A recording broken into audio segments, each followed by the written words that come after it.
વિદ્યાર્થી મિત્રો, સુપ્રભાત. આજે આપણે આપણા સેકન્ડ ટર્મનો પહેલો પાઠ જે 9મું ચેપ્ટર છે, પાંદડે પાંદડે દીવા. તો આ પાઠનો અભ્યાસ કરવાનો છે. પ્રસ્તુત પાઠમાં સસલાઓના બુદ્ધિ ચાતુર્યથી જંગલનો રાજા સિંહ પણ વિચારમગ્ન થઈ આશ્ચર્યચકિત થઈ જાય છે. એટલે જ્યારે સિંહ છે એ સસલાને ખાવાની ઈચ્છા ધરાવે છે, તો ત્યારે સસલા છે એ પોતાની બુદ્ધિ વાપરી અને કેવો સરસ માર્ગ કાઢે છે.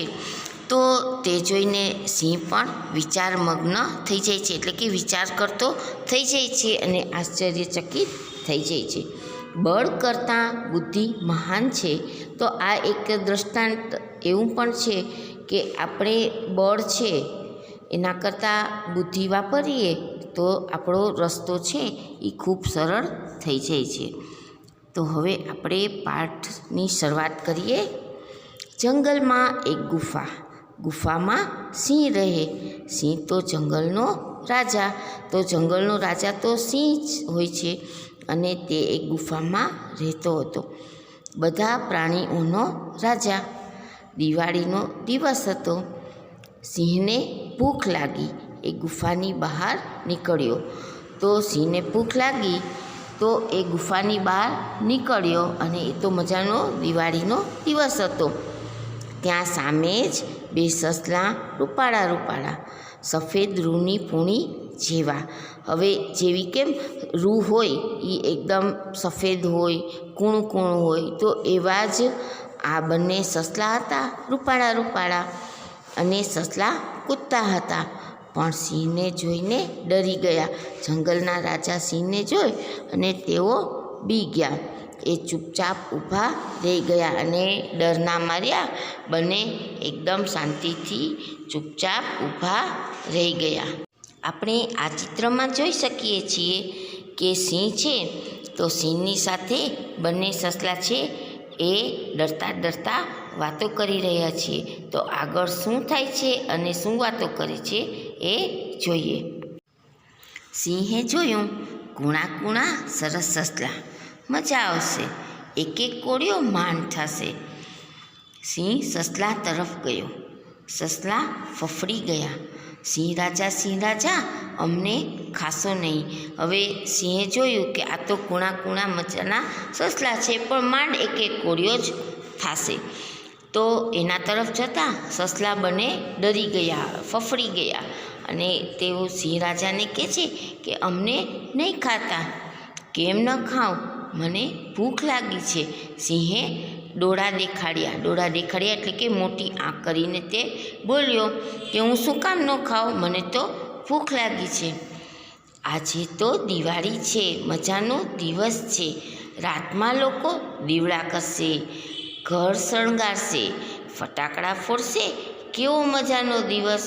સસલા આજીજી કરવા લાગ્યા. હવે સસલા છે એ આજીજી કરવા લાગ્યા એટલે કે તેને કહેવા લાગ્યા કે આજે તો દિવાળીનો દિવસ છે અને રાતમાં છે તો માણસો એટલે કે લોકો છે તો તેઓ તો ઘર શણગારે, દીવા કરે, ફટાકડા ફોડે અને તમારે તો અમને ન મરાય.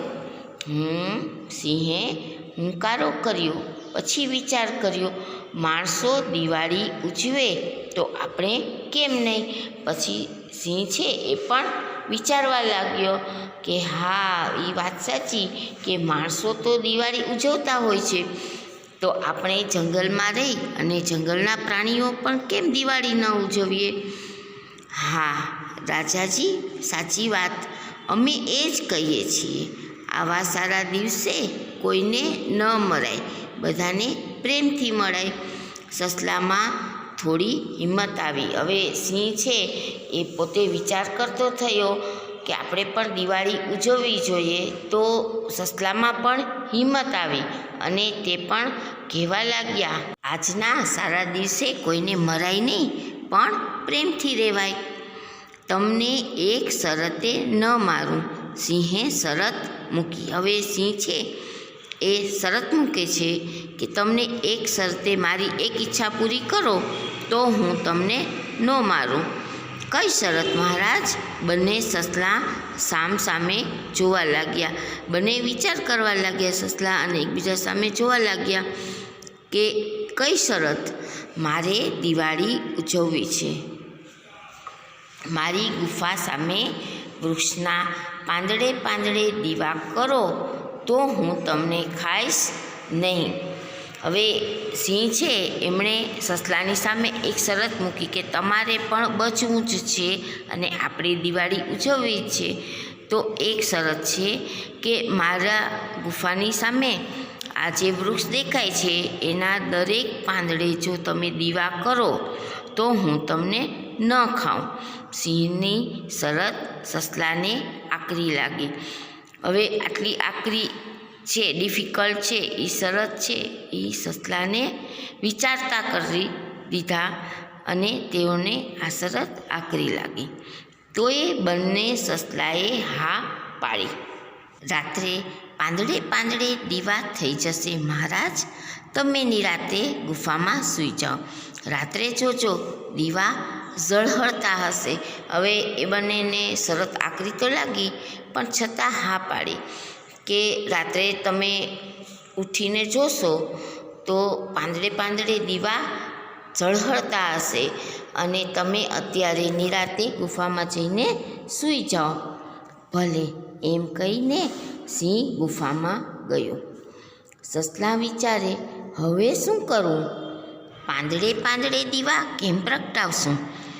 ત્યાં જ તેમને યાદ આવ્યું, અરે આપણી બખોલ પાસે આજ્ઞા રહે છે, ચાલો તેમને વાત કરીએ.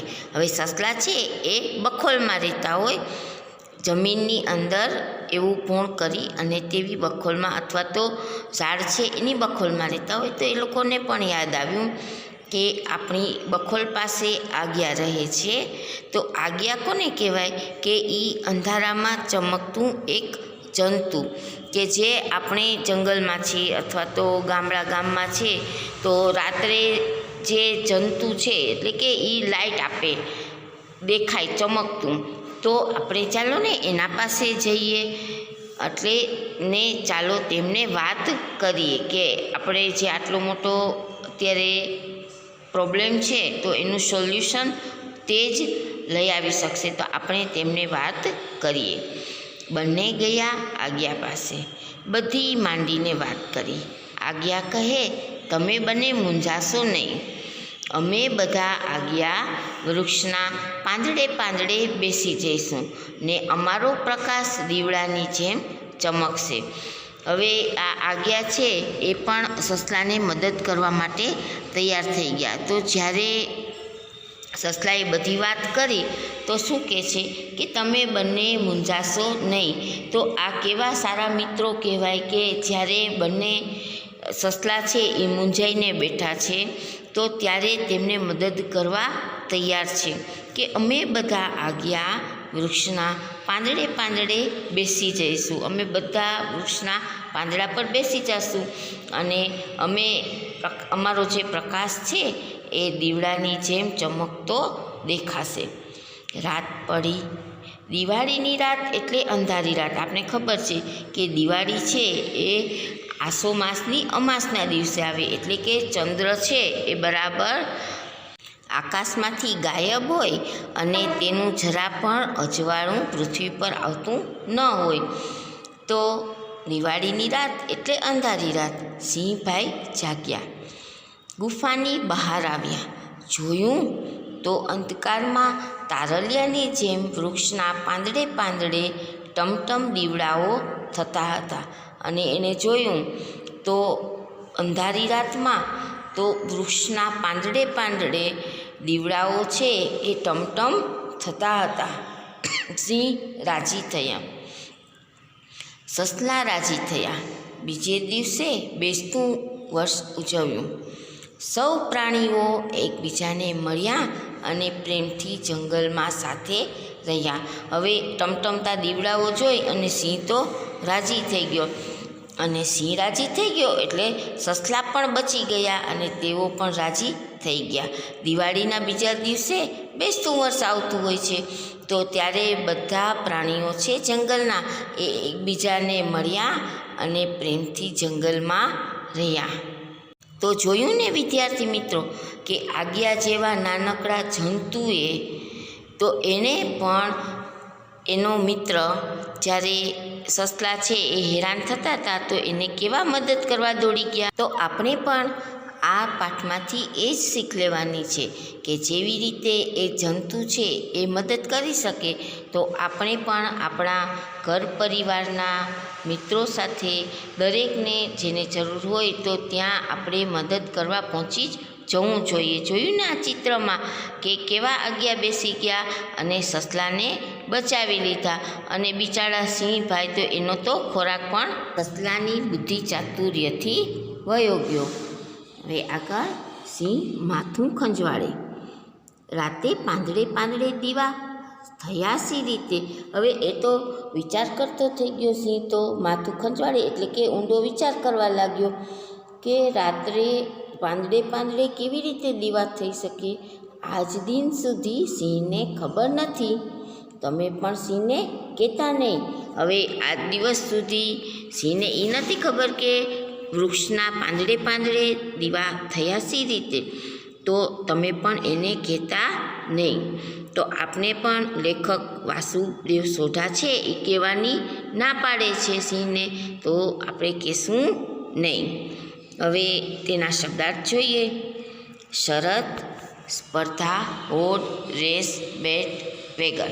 અંધકાર, અંધારું, ડાર્કનેસ. દીવો, દીવડો, લેમ્પ. બખોલ, બકોરું, હોલ. ગુફા, પહાડની બકોલ, ઊંડી કોતર, ડીપ રેવાય. આગિયો, અંધારામાં ચળકતું એક જંતુ, ગ્લો વોર્મ. મહારાજ, મોટા રાજા, સમ્રાટ, ગ્રેટ કિંગ, એમ્પરર. વર્ષ, વરસ, યર. પ્રકાશ, તેજ, અજવાળું, લાઇટ, લસ્ટર. રાજી, ખુશ, પ્લીસ્ડ. હવે વાચન અને શ્રુત લેખનના આપણે શબ્દો જોઈએ તો ટમટમ, ચૂપચાપ, કૂણા કૂણા, આજીજી, એન્જિન, તારલિયા, પાંદડે પાંદડે. તો વિદ્યાર્થી મિત્રો, તમને આ વાર્તા સાંભળવાની મજા આવી ગઈ ને? તો તમે પણ આ પાઠ જરૂરથી એકવાર વાંચશો અને તેના શબ્દાર્થ લખી લેજો.